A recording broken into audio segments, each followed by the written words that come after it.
kita khawatir banget itu orang teman kita udah kayak mau mati.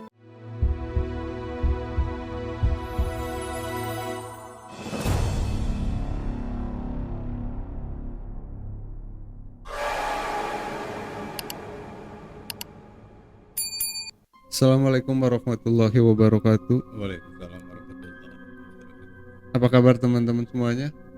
Mudah-mudahan dalam keadaan sehat selalu dan Amin. baik-baik saja. Amin. Balik lagi bareng kita di Stomy 30, podcast yang akan selalu berbagi cerita misteri, kisah horor, dan pengalaman-pengalaman hidup dari narasumber kita, ya Kang. Iya, betul sekali. Di kesempatan video kali ini udah hadir juga narasumber yang mau berbagi pengalaman misterinya, ya Kang. Ya. Sama kita di sini tentang apa yang pernah beliau alami saat itu. Kita langsung sapa aja ya, Kang. Ya. Assalamualaikum, Kang. Kang. Waalaikumsalam warahmatullahi wabarakatuh. Alhamdulillah. Terima kasih Akang udah nyempetin datang ya ke Ya. studio Sama-sama. kita untuk berbagi pengalaman misterinya. Kalau boleh tahu Kang, Akang asal dari mana? Saya asal dari Garut, Hmm. tepatnya di daerah Cijambe. Dari Garut Ya. di Cijambe. Ya. Oke. Dengan Kang Kang Erwin. Kang Erwin. Nah, Oke. teman-teman, ini dengan Kang Erwin yang asalnya dari Garut, Jawa Barat. Kita langsung aja ya Kang. Ya. Dengerin ceritanya dari Kang Erwin, ya Kang. Mangga Kang, silahkan. Oke, jadi pertama-tama saya itu mau cerita tentang pengalaman saya dulu. Jadi dulu itu saya punya 4 teman, sebenarnya sama saya tiga orang, sama saya 4. Oke. Ya.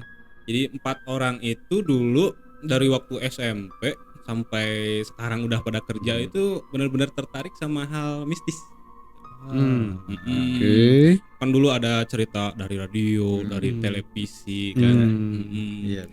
Iya, dan kita suka ngedengerin hal-hal kayak gitu. Oke. Termasuk emang di kampung juga pernah lah lihat-lihat segelebat atau sekilas lah, Iya, ibaratnya iya. sekilas gitu ngelihat, tapi kan nggak langsung nyata gitu. Nah, dari 4 orang itu ada 1 orang yang benar-benar menonjol, pengen banget ngelihat hal yang kayak gitu. Oke. Dia tertarik banget hal kayak gitu sampai dia bilang pengen berkomunikasi sama ngelihat langsung gitu loh makhluk astral tersebut. Punya kepengen seperti itu. Nah, Oke. Nah, dari situ dia cerita ada kerabatnya yang kebetulan tahu tuh tempat berguru, atau yang lebih tepatnya lebih tahu lah yang bisa nurunin hal kayak gitu. Hal-hal mistis. Ya. Hmm. Ada di satu tempat di Garut katanya yang emang tempatnya tuh terkenal dengan ilmu-ilmu gitulah. Oke. Kita ngobrol-ngobrol, kita nyusun rencana. Itu yang dari berempat itu cuman saya aja sama si temen saya itu yang benar-benar tertarik itu. Yang jadinya. Jadi yang 2-nya itu dia nggak berani. Konteks Akang sama. Akang pun gitu kan mau belajar atau Nggak, saya cuma nemenin. Soalnya saya ada wejangan dulu dari mama, nggak boleh terlibat sama hal yang kayak gitu. Sebenarnya kita percaya aja ya, Oke. tapi untuk terlibat hal yang kayak gitu itu nggak boleh. katanya. Oh, awalnya Akang memang tertarik gitu kan akan hal itu, terus penasaran pengen pergi ke sana, tapi Iya. konteksnya hanya sebatas nganter. Ya. Karena ingat wejangan mama gitu, Benar. jangan terlibat terlalu jauh gitu kan akan Benar. hal itu. Oke. Mm. Kemudian Khawatir juga kan, emang Iya. di kampung juga sebenarnya ada hal-hal kayak gitu, cuman yang nggak kuat mah emang sampai pada stres gitu. Iya. Jadi takut lah ibaratnya. Iya. Jadi kita berdua tuh nyusun rencana untuk berangkat lah ibaratnya berdua ke tempat itu gitu loh. Jadi pada hari itu kalau nggak salah hari Kamis jam 2 itu mau ke sore kita berangkat ke tempat itu gitu loh. Oke. Pas datang itu ke sana itu udah hampir mau malam, hampir mau gelap lah, udah mau gelap itu. Nanya lah kita ke warga, ke si bapak ini gitu. Si bapak ini pas ditanya ada ternyata yang kenal banyak. Disaranin ke rumah yang deket gunung.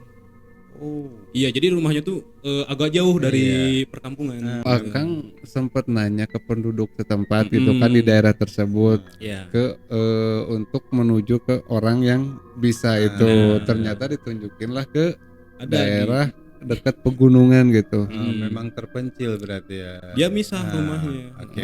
Terus kita samperin lah ke rumah itu. Pas datang itu dia cuman tinggal sendiri ternyata di atas itu. Sebenarnya bapak-bapak itu tuh nggak, perawakannya tuh biasa seperti kita gitu loh, orang biasa, nggak terlihat seperti kiai atau dukun atau apalah itu. Penampilannya benar-benar biasa gitu, sampai kita nggak percaya gitu awalnya sama si bapak ini gitu loh. Pas kita samperin, ngobrol, nyoba sapa, dari situ kita tanya, bisa nggak Pak untuk apa sih misalnya belajar ilmu gitu loh. Teman saya ini mau ibaratnya melihat hal astral, makhluk astral kayak gitu dan berkomunikasi itu kayak gitu. Dan si bapak itu nanya, kalau Sundanya tuh yang naon jang. Jadi buat apa itu? Yang naon saya diajar nu kieu, tujuanna naon. Terus si teman saya itu jawab, dia pengen ngelihat sekaligus berkomunikasi itu sama si makhluk astral itu, soalnya dia penasaran gitu. Benar-benar penasaran. Hanya karena penasaran. Dia pengen bisa ngelihat gitu ya, istilahnya gitu kan, bangsa jin gitu ya. Terus dia juga pengen bisa berkomunikasi dengan mereka. Nah kemudian si bapak itu ya, si orang pintar itu akhirnya menyanggupi enggak gitu kan ya untuk teman Akang belajar, atau ada penolakan? Awalnya enggak. Sempet ada perdebatan sedikit, nggak tahu ngobrol gimana dia sama teman saya itu, tiba-tiba dia setuju dengan segudang syarat yang harus dia penuhi. Ya, tapi yang saya dengar itu dia ada 3 syarat. 3 syarat yang harus dipenuhi. Oke. Itu yang pertama adalah dia harus tapa di atas bukit rumahnya dia. Jadi di rumah dia itu ada batu gede, batu benar-benar gede itu. Nah dia harus tapa di situ selama 3 hari 3 malam.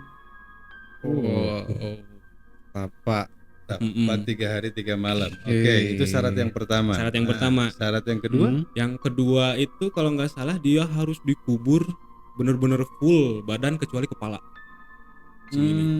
Berarti dikubur posisi berdiri, berarti maksudnya posisi berdiri. Benar-benar posisi berdiri gitu. Iya. Jadi cuma disisain dari leher ke atas. Leher ke atas. Berapa lama Kang? 1 hari 1 malam. 1 hari. Oke, dan ada syarat ketiga, dan syarat ketiganya itu adalah dia harus, nggak tahu istilahnya mandi atau apa gitu, tapi dia harus telentang di sungai gitu dengan air yang deres. Jadi harus telentang tiduran di sungai itu yang bebatuan itu. Dia harus telentang di situ selama 3-4 jam. 3-4 jam tiduran telentang dengan air yang ngalir di badannya gitu. Benar. Nah, dari ketiga syarat itu ya Kang ya, apakah teman Akang menyanggupi atau sempat misalkan mikir dulu, gila syaratnya gitu kan, ini ternyata gitu ya seberat ini gitu kan, atau memang dia menyanggupi pada saat itu? Awalnya dia ragu-ragu. Ya, dia takut juga kan awalnya. Betul. Emang ini baru pertama kali, tapi rasa penasarannya itu kayaknya lebih gede dari rasa takutnya. Gitu. Jadi dia ngobrol sama saya, kumaha ieu syaratnya kieu, kata dia. Terus saya bilang, ya udah kalau misalkan benar-benar mau sama tekadnya kuat, udah lakuin aja gitu. Nah akhirnya dia mau menyanggupi ketiga syarat itu. Ini kan berarti udah menyanggupi itu kan berarti akan melangkah masuk ke proses gitu kan ya, akan masuk ke proses. Nah, sebelum gitu kan ya masuk ke prosesi itu ya Kang ya. Pada saat itu Akang sebagai saksi ya orang yang ada di sana. Apa Akang ngelihat gitu ya ada ritual apa dulu yang harus dilakukan gitu ya atau harus gimana dulu gitu ya? Ada persyaratan lain yang harus disetujui awalnya. Jadi yang pertama itu dia teman saya itu harus nyanggupin uang 1 juta, kurang lebih 1 juta. Oke, ada biayanya juga berarti ada biayanya harus dikeluarin ya.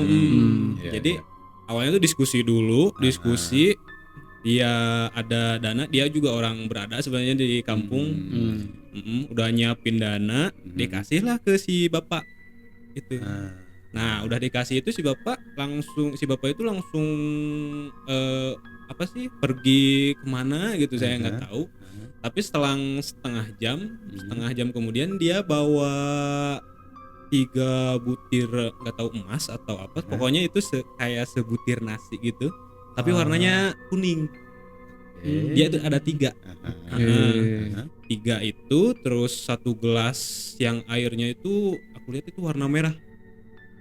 1 gelas air warna merah. 1 gelas air warna merah dan satu lagi itu nasi yang kayak dikepal gitu, nasi kepal. Tapi ada cabenya. Ada 1 cabe di atasnya. Oke. Nah, kemudian dan itu pertama-tama kalau misalkan kata si bapaknya itu terei ieu tilu langsung minum ieu caina. Oh, yang 3 butir yang warna kuning emas itu disuruh ditelan, kemudian disuruh diminum itu air yang warna merah itu. Nah, setelah itu lanjutlah ke si nasinya yang dikepal itu. Itu harus habis dalam satu makan. Oh, 1 gigitan, 1 kunyahan gitu. Itu harus 1 gigitan. Harus itu habis. Ya. Oke, akhirnya itu dijalanin sama teman Akang. Nah, udah terlanjur ya, dia langsung makan yang 3 butir emas itu, dia makan, langsung minum air yang warna merah itu, langsung yang si nasi. Nah, itu kan udah hampir malam ya. Yang prosesi yang mau dia lakuin selanjutnya itu saya nggak lihat. Jadi saya langsung pulang. Karena memang konteksnya Akang cuma ngantar pada saat ngantar itu ya. Jadi berarti cuman sampai di ritual itu aja yang akan tahu itu. Pada saat itu ya, yang sampai ke gunungnya gitu ya atau apalah dikubur ya terus tiduran mandi gitu kan. Proses itu mah Akang nggak tahu. Itu aku nggak lihat. Jadi kemudian Akang akhirnya pulang aja duluan. Nah, setelah saya pulang itu besoknya saya ketemu lagi tuh sama teman-teman saya yang 2 teman tongkrongan itu. Nah, diceritain lah sama saya tuh prosesi yang dari sana itu kayak harus ngasih uang 1 juta, harus dikubur lah, harus tapak 3 hari 3 malam dan sebagainya. Nah, respon mereka seperti apa teman-teman Akang? Mereka biasa aja. Jadi tanggapannya itu mereka kayak udah tahu gitu.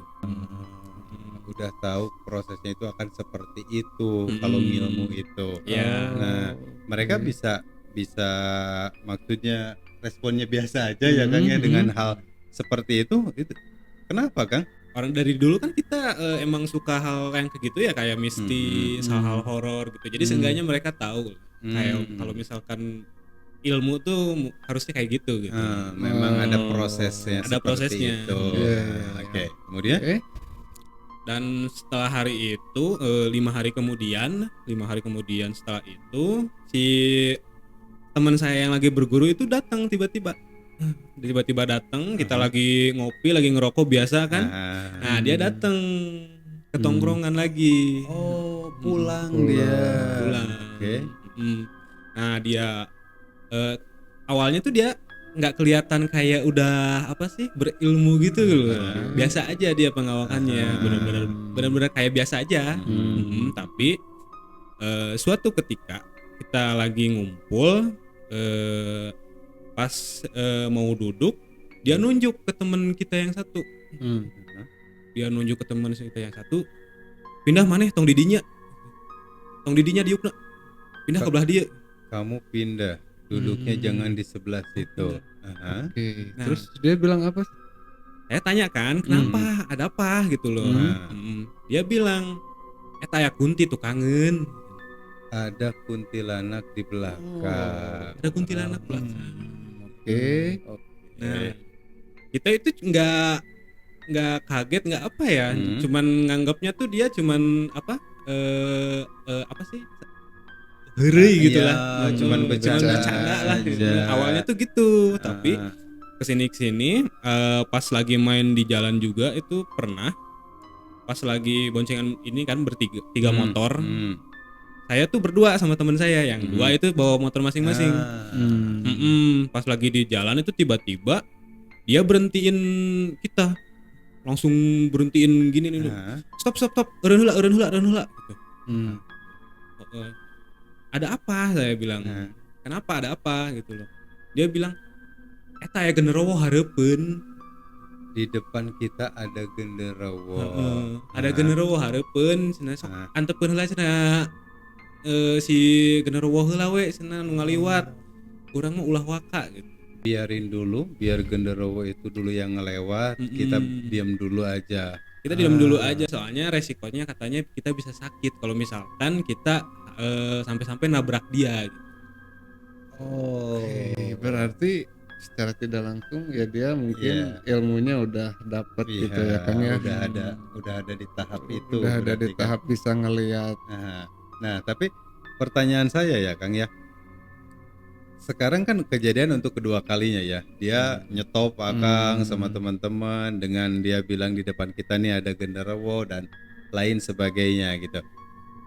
Akang pribadi, saya nanya gitu kan ya, Akang pribadi ya, bukan teman Akang yang lainnya. Akang pribadi, apakah menganggap teman Akang ini yang berguru itu Akang sudah meyakini, oh dia ini udah mulai berilmu, atau masih ada rasa ini bener nggak sih? Gitu ya, ini apa sih gitu, atau ada rasa seperti itu? Saya tuh percaya nggak percaya sebenarnya gitu. Di satu sisi kan saya yang nganter gitu loh, prosesinya apanya saya ngelihat sendiri gitu loh. Nganter berguru pada saat itu. Saya nganter gitu. Nah di satu sisi saya nggak percaya itu karena belum nyaksiin bener-bener gitu loh, kayak dia komunikasi sama makhluk ini gitu atau gimana. Itu belum percaya gitu. Dan setelah beberapa lama si teman saya yang berilmu ini kontak ke saya, suruh ketemu. Ngajakin Akang ketemu. Sini mau ketemu katanya, mau ngeliatin sesuatu kata dia. Kamu kan gak percaya katanya. Ketemulah kita janjian di suatu hutan gitu, kayak ada pohon bambu gede gitu, tinggi pokoknya pohon bambu. Nah, dia itu ngelihat ke tengah-tengahnya. Terus dia nunjuk gitu. Pindah ke belah dia. Ngelihat ke tengah-tengah pohon bambu itu sambil ngomong pindah ke sebelah sini. Dan Akang pun di situ ya Akang sendiri nggak ngelihat ada apa-apa di situ ya. Tapi teman Akang ngomong suruh pindah ke sebelah sini. Nah, kemudian? Nah, jujur itu di situ saya nggak ngelihat apa-apa gitu loh. Kasarnya cuman lihat pohon bambu doang gitu loh. Pas dia nyuruh kayak gitu, si daun kan ada daun-daun yang berjatuhan gitu loh. Yang udah kering. Iya, daun-daun kering gitu tiba-tiba kayak ada yang ngegeser gitu loh. Si daun gitu. Jadi si daun itu pun kayak ikut ngegeser. Kayak ada yang kegerakin mungkin ya Kang ya. Kayak ada makhluk yang emang benar-benar pindah gitu. Benar. Nah, reaksi Akang pada saat itu. Di situ saya benar-benar kaget. Cuman nggak terlalu kaget juga karena emang percaya nggak percaya kan. Tapi dari situ saya benar-benar percaya dia itu punya ilmu itu gitu. Hasil belajar dia yang kemarin. Dari situlah Akang mulai percaya. Oke. Kemudian hal apa lagi yang Akang ya dan teman-teman tahu itu yang ngebikin Akang dan teman-teman yang lainnya, aduh ini ngagetin juga sih gitu kan ya, ini wow gitu kan ya, sampai ngebikin Akang ya bisa jadi ketakutan juga ya Kang Dev ya. Gitu. Nah, ada hal apa lagi Kang? Dan setelah itu tuh teman saya jadi banyak ngobrol sendiri. Misal kalau kita lagi nongkrong nih berempat gitu kan, kita emang selalu berempat ya di kayak di pos gitu, pos bekas pos lah, pos kamling. Kita nongkrong di situ, kita lagi asik ngobrol bertiga. Nah si teman saya ini tuh nggak tahu ngobrol sama siapa. Dia pun ngobrol tapi bukan sama akang-akang gitu ya. Jadi dia asik ngobrol sendiri, entah itu sama apa gitu. Oke. Dan dari situ tuh nggak di situ aja, kayak misalkan saya itu lagi mau ngajak main, misalkan mau ngajak nongkrong atau apa, kan selalu ngajak dia tuh ke rumahnya. Nah pas lihat itu, pas di depan rumahnya itu dia lagi nunjuk-nunjuk gitu, lagi nunjuk-nunjuk marah-marah. Saya tanyakan, "Kenal mana eta?" Lagi ngobrol jeung saha gitu kan. Dia bilang, "Ini cenah aya goib bener. Dititah pindah cenah hayang di teras, hayang di teras rumah urang." Jadi dia di teras rumahnya itu ada goib yang mau diam di situ, sama dia disuruh pindah. Iya. Oke. Sama dia dimarahin kan, dimarah-marah. Saya itu awalnya kaget gitu loh, kenapa jadi sering gitu loh, sering ngobrol sendiri sama marah-marah sendiri gitu. Nah dari situ suatu hari itu pernah kita lagi bertiga, itu teman saya itu belum datang dia. Saya tunggu dan ternyata yang datang itu orang tuanya, nyamperin ke akang dan teman-teman. Si bapaknya itu nyamperin ke tongkrongan kita gitu loh, ke pos kamling gitu. Dan nanya dia itu, iya kunaon gitu loh. Nah aya nama jadi ngomong sorangan wae gitu loh. Marah-marah naon gitu loh. Itu terus jadi kita yang jadi kayak disalahin gitu loh. Nah terus akang dan teman-teman di saat bapaknya yang ngeluarin pertanyaan, ini ada apa? Kenapa anak saya jadi begini? Akang sama teman-teman ngejawab apa saat itu? Dari situ kita nggak bisa langsung jujur dia punya ilmu gitu kan. Dia mempelajari sesuatu yang emang nggak boleh gitu lah, ibaratnya. Jadi kita pura-pura nggak tahu, terus kita ngobrol diskusi itu pengen ke rumahnya aja gitu loh, kita lihat gitu loh keadaannya kayak gimana.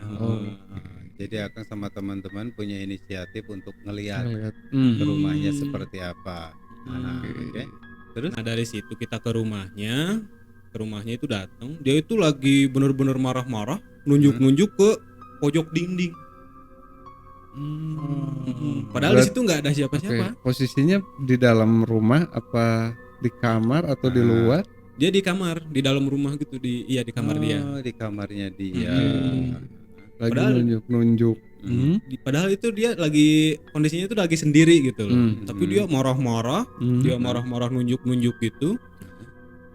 Katanya dia mau ngusir itu si makhluk goib itu gitu loh. Pada saat itu ya, pas lagi marah-marah gitu kan, akang ngelihat dia ada di kamarnya sendiri. Apa yang akang dengar? Bahasa apa yang akang dengar dia marah-marah itu? Dia kayak bilang gini, maneh ulah didinya gitu loh, halangan urang. Kamu jangan di situ karena kamu ngehalangin. Pindah. Dan nyuruh pindah. Nah, akang dan teman-teman ya, apakah sama gitu kan? Kaget gitu, ngerasa kaget atau gitu kan, ngerasa makin heran, makin aneh, ini kenapa teman kita jadi begini gitu ya. Pertama itu saya takut, khawatir. Kalau dia kan sahabat kita dari kecil ya, benar-benar teman tongkrongan dari kecil, itu tiba-tiba jadi kayak gini gitu loh.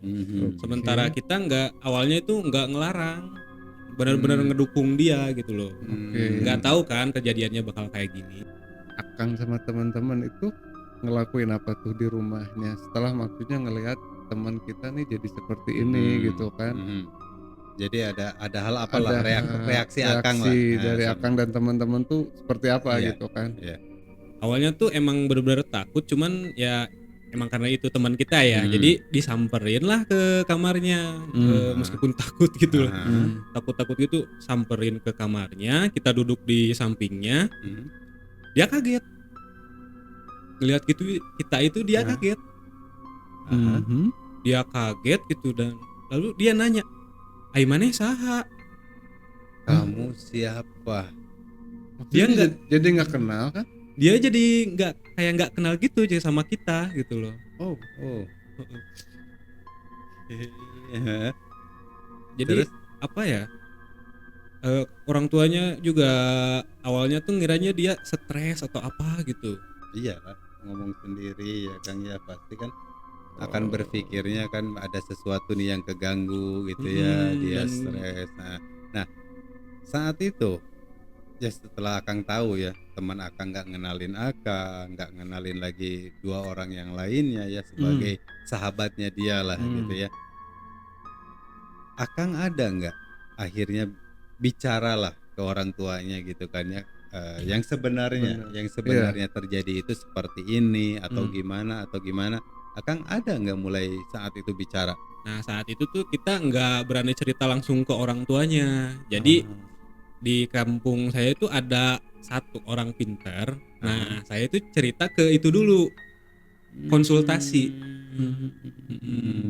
Diceritain lah saya tuh pas hari apa sih yang kayak prosesinya, kayak dibawa ke suatu tempat pada gitu. saat dia berguru itu. Pada saat berguru gitu loh, saya ceritain lah semuanya gitu loh. Diundang lah dia ke rumah teman saya itu.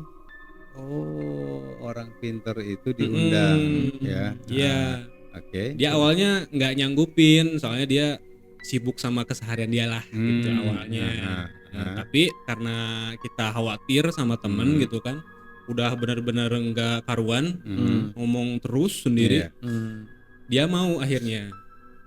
Maulah untuk datang ke rumah. Nah, setelah datang, respon dari keluarganya ya, terlebih orang tuanya ya Kang ya. Respon dari gitu kan orang tuanya itu apa Kang saat orang itu datang? Awalnya tuh orang tuanya tuh kaget, melihat ada, emang si bapak ini kan terkenal dengan orang pintar ya. Dia terkenal pintar gitu di kampung saya tuh. Pas datang itu mereka kaget, nanya mau ngapain kesini gitu, ek naon ke dia, ek naon ke dia pak, nah ya perlu naon. Dijawab lah sama si bapaknya, mau ngelihat anak ibu. Mau ngelihat anak ibu. Dari situ si ibunya nggak expect si bapaknya bakal datang. Terus nanya lah, tahu dari siapa? Ini nyahut di mana? Kenapa? Iya budak abdi tiga kieu. Di mana? Iya saya barudak nyarita tadi soal kondisi anaknya ibu. Oke. Kemudian?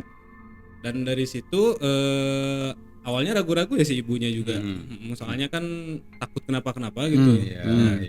Dipersilahkan lah si bapaknya itu ngelihat si teman saya itu. Si bapaknya masuk. Pas masuk itu ditanya assalamualaikum nggak ngejawab. Ditanya namanya juga dia diem. Jadi nggak ngerespon sama sekali. Terus kemudian yang bapak itu lakuin apa Kak? Nah, setelah beberapa waktu si bapak itu megang leher belakangnya. Megang tengkuk lehernya. Megang tengkuk leher teman saya. Terus dia ngelihat tuh ternyata di kamarnya itu udah banyak jin. Udah banyak jin. Ternyata si teman saya itu lagi ngumpulin jin di kamarnya. Ngumpulin jin. Iya, berarti dia itu lagi, ya maksudnya lagi ritual lah manggil jin gitu ya untuk datang gitu. Ya kalau misalkan yang saya tanya itu sama bapaknya, katanya itu teman saya itu lagi ngumpulin jin sebanyak-banyaknya gitu buat jadi pengawalnya dia. Jadi manggil jin itu untuk jadi pengawalnya dia. Berarti itu yang ngebikin mungkin ya tadi disapa dengan salam nggak ngerespon gitu ya. Terus kan dipanggil nama juga nggak ngerespon, ya mungkin dia lagi fokus akan hal itu ya Kang Dep. Nah, setelah si bapak itu pun ngelihat kan, oh ini ternyata di kamarnya itu udah banyak jin, dan dia pun tahu ternyata dipanggil ini untuk minta jadi pengawalnya dia. Nah, yang dilakukan sama bapak itu apa? Jadi awalnya tuh si bapaknya tuh nggak langsung ngejelasin ke kita gitu. Jadi dia langsung ke ruang tengah ke orang tuanya, dia minta izin untuk minta izin buat ngeruqyah si anaknya ini. Kaget kan si ibunya, si ibunya kaget, nanya lah, aku naon pak, sana iya budak abi teh.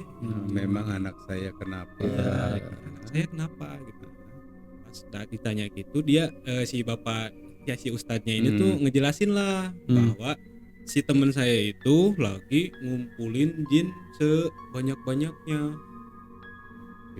Jadi dia itu sempat berguru, ya dijelasin lah dia sempat berguru, terus dibuka mata batinnya, terus di kamarnya itu sekarang lagi ngumpul bangsa jin. Nah, respon dari orang tuanya setelah ngedengar penjelasan itu, wah kaget sejadi-jadinya. Orang tuanya tuh nangis sampai apa ya histeris gitu. Iya nggak nyangka kan anaknya bisa tanpa sepengetahuan orang tuanya itu dia belajar hal kayak gitu loh. Akang sebagai orang yang pada saat itu nganter kan teman Akang untuk ya istilahnya berilmu ya Kang Dep ya, untuk ngilmu lah hal yang seperti itu. Saat itu Akang ada nggak ngerasa gitu kan ya, ngerasa nyesel, kalau nggak ngerasa berdosa gitu ya, bersalah kok kenapa jadi gini gitu kan, ada nggak Kang perasaan itu Akang? Kalau nyesel sih pasti ya, temen yang nganter dia itu saya gitu loh, saya seorang gitu loh. Pertama nyesel, udah ngedukung, keduanya itu ya mau gimana lagi gitu kan. Ini kan tekadnya dia gitu loh. Tekad kita berempat sebenarnya, tapi yang benar-benar mau ngebuka mata batinnya itu kan dia. Jadi kita nggak bisa ngapa-ngapain, bingung juga. Nah balik ke Pak Ustadz tadi ya, nah setelah misalkan ngelihat respon dari ibunya gitu kan nangis histeris, nah kemudian ibunya dari situ tuh si Pak Ustadznya tuh ngejelasin bahwa si anaknya tuh harus diruqyah. Diruqyah terus dengan syarat harus bawa 1 baskom air sama potongan daun kelor. Jadi disuruh nyiapin ya. Jadi nyiapin air di mana di dalamnya itu diisi potongan daun kelor. Emang konsekuensinya apa katanya Kang dari Pak Ustadz itu kalau misalkan temen Akang ini tuh didiamin tanpa ada ruqyah atau apa? Karena kalau misalkan kata si Pak Ustadznya tuh kalau misalkan dibiarin lama-lama itu nanti bisa berbalik dalam artinya? Maksudnya tuh berbalik tuh kan dia niatnya itu mau menjadikan bangsa jin itu pengawalnya dia. Nah, jadi kalau misalkan kelamaan itu bisa-bisa si teman saya itu yang jadi pengawalnya si jin gitu. Mungkin tepatnya jadi apa lah? Jadi pesuruh mungkin. Iya, mungkin jadi pesuruh. Mungkin jadi pesuruh ya, atau ya walau alam bisawab lah. Kata si Bapak Ustadznya itu seperti itu kalau dibiarin. Nah, orang tuanya akhirnya awalnya tuh benar-benar nggak tahu ya orang tuanya harus ngelakuin apa gitu loh. Tapi udah dijelasin benar-benar sama Pak Ustadznya ini bisa berakibat kayak gitu gitu. Mau nggak mau sih orang tuanya juga nyanggupin. Kemudian akhirnya dilakukanlah prosesi gitu ya untuk ngeruqyah itu gitu. Reaksinya Kang, teman Akang. Iya, teman Akang seperti apa pas begitu saat prosesi ruqyah? Pertama-tama itu si Pak Ustadznya itu langsung masuk ke kamar teman saya dan dia langsung duduk di belakang teman saya. Dia duduk baca beberapa ayat itu tiba-tiba si teman saya itu dia berdiri sambil tangannya tuh kayak gini. Iya, dia sambil ekspresi benar-benar marah gitu. Langsung tapi si Pak Ustadznya tuh nggak bergeming sama sekali. Dia benar-benar fokus sama bacaannya dia. Dia berbalik, langsung megang megang dada teman saya, megang dadanya. Tiba-tiba teman saya itu jatuh. Dia jatuh, langsung si Pak Ustadznya tuh nyautin kita. Katanya suruh ngambil yang air yang ada di baskom itu. Yang ada daun kelornya itu. Oke. Kemudian? Nah dari situ saya ambilin si airnya tuh langsung ke si Pak Ustadznya kan. Langsung diambil, dibalurin lah dari atas kepala ke bawah kaki. Bener-bener sekujur tubuh gitu. Ke teman Akang itu tuh. Reaksi apa kan? Kemudian dari teman Akang setelah dibalurin tuh pakai daun kelor.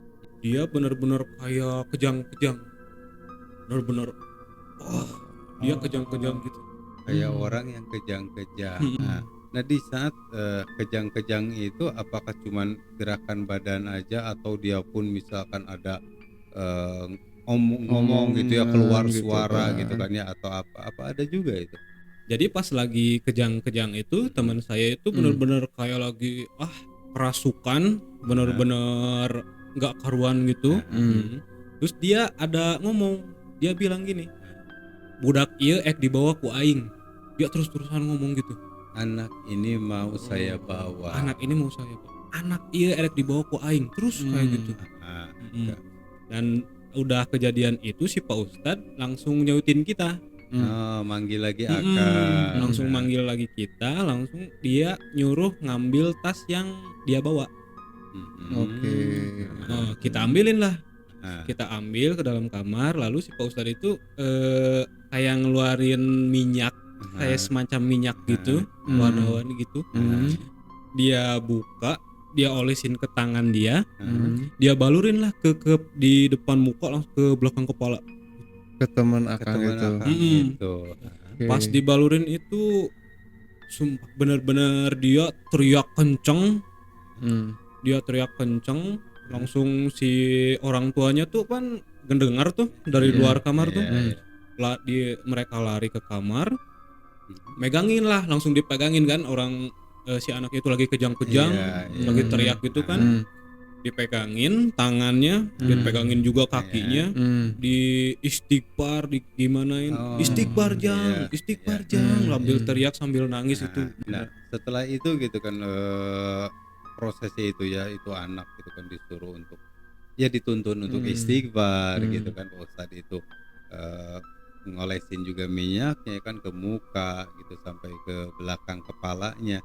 Setelah itu teman Akang kemudian jadi sadar gitu ya, atau malah makin hebat gitu kan ya, malah makin ngelawan gitu kan, malah ngelawan gitu kan, atau ada reaksi gimana? Pas dia itu tentu dia ngelawan banget.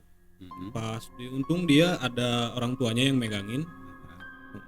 Jadi pas udah dibalurin itu bener-bener berontak sekuat-kuatnya. Tapi dari situ si Pak Ustadz itu nyamperin lagi. Dia megang si atas kepala teman saya. Jadi megang ubun-ubunnya, sambil baca gitu. Pokoknya teman saya itu benar-benar nggak berhenti berontak. Lama kelamaan dia agak tenang sedikit, tenang, lalu dia lemes. Pas begitu dipegang ubun-ubun kepalanya itu sama Pak Ustadz itu, kemudian dia berangsur gitu membaik ya, jadi tenang. Membaik gitu. Lama kelamaan udah makin tenang, dia lemes, langsung Pak Ustadznya bilang alhamdulillah. Ternyata anak ibu udah baikan lagi, udah normal lagi. Alhamdulillah. Dan kemudian orang tuanya pun mungkin ya tenang mungkin kan ngedengar itu ya dari Pak Ustadz. Pokoknya itu si orang tuanya tuh masih nangis gitu, masih benar-benar shock aja gitu. lihat anaknya kayak gitu kan. Nggak nyangka Nggak nyangka. Dari situ si Pak Ustadz udah ngeyakinin bahwa si mata batinnya tuh udah ditutup. Sama Pak Ustadz itu tuh udah dibalikin lagi ke normal lah ya Kang ya, ke teman Akang yang sedia kala lagi gitu kan. Betul. Nah kemudian Akang sama teman-teman ngelihat udah seperti itu, gimana respon? Ya tentu lega ya, benar-benar kita khawatir banget itu orang teman kita udah mau mati. Udah kayak apa sih, kayak orang yang benar-benar marah gitu. Dia urat-uratnya sampai kelihatan sampai jadi kita udah nggak karuan banget lah. Udah kayak mau kehilangan dia gitu loh. Allah. Nah setelah teman Akang tenang, nah kemudian Akang dan teman-teman lakukan apa? Dari situ saya penasaran kan, udah beres gitu, saya samperin lah ke dalam kamar. Saya tanya, dan alhamdulillahnya tuh dia udah bisa ngerespon. Ternyata dia udah kenal lagi sama kita gitu loh. Yang awalnya nggak kenal ya. Awalnya kan dia benar-benar nggak merespon sama sekali. Dia ngelihat kita juga kaget kan siapa gitu loh. Nah pas udah diprosesi sama Pak Ustadz itu dia udah kenalin kita lagi, udah tenang juga. Alhamdulillah. Kemudian selanjutnya jadi hari-hari berikutnya tetap nongkrong bareng Kang. Dan beberapa hari kemudian itu kita normal lagi lah. Kita ajakin dia nongkrong normal, dia udah nggak bicara sembarangan lagi gitu sendiri. Ngomong sendiri gitu loh, nggak kayak pas kemarin lah gitu.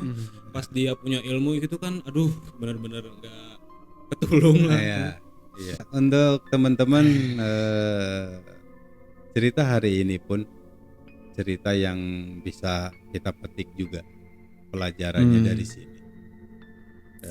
Seperti konklusinya dari saya, kita mau belajar ilmu apapun itu terserah kita.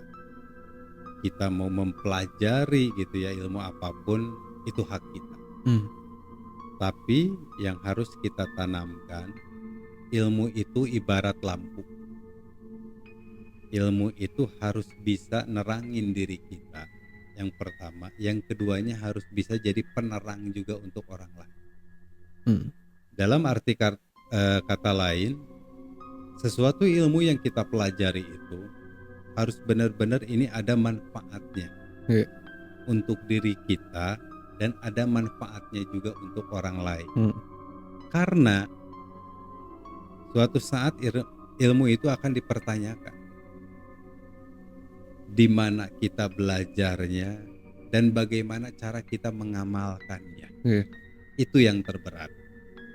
Jadi buat teman-teman semuanya, di saat teman-teman mempelajari suatu ilmu, mau apapun itu, yang paling sederhana di saat kita di sekolah mempelajari ilmu, mau itu ilmu matematika, itu mau fisika, mau kimia, atau mau apapun itu, kita punya guru yang ngajarin. Jadi buat teman-teman di saat mempelajari suatu ilmu, yang pertama itu harus punya guru dulu. Yang keduanya harus tahu dulu ilmu yang kita pelajari ini manfaatnya untuk apa. Sekiranya itu bermanfaat kita pelajari, sekiranya itu kurang bermanfaat sebaiknya mending ditinggalkan. Mungkin begitu ya Kang ya? Ya. Kang, hatur nuhun. Ya Kang ya. Hatur nuhun. Undang ke Stomi 30 ya. Iya, begitupun kita yang udah Akang bisa nyempetin ya waktunya di kesibukan Akang kerja dan lain sebagainya untuk datang berbagi cerita sama kita. Semoga ini ya menjadi pembelajaran untuk teman-teman semuanya, untuk saya, untuk Kang Dep dan untuk Akang juga ya Kang ya. Akang hatur nuhun. Insyaallah kedepannya kita bisa silaturahim lagi. Amin. Ya. Oke teman-teman, sekian video kita untuk kali ini ya Kang ya. Betul. Pesan terakhir seperti biasa buat teman-teman, tetap semangat untuk beribadah, tetap semangat untuk berbuat kebaikan terhadap sesama. Iya, Dan betul. sebelum menutup, kita mau ucapin terima kasih ya Kang ya untuk para viewers nih. Iya. Lagi-lagi yang terus mantengin video kita dari Betul. awal sampai akhir, Betul. udah share, udah like dan komen, kita ucapin terima kasih. Iya. Dan buat teman-teman yang belum subscribe, segera subscribe ya Kang ya. Iya. Karena biar ya kita makin semangat untuk berbagi cerita ke teman-teman semuanya. Oke, teman-teman semuanya, sekian untuk video kita kali ini. Akhir kata saya dan Kang Dep. Wassalamualaikum warahmatullahi wabarakatuh.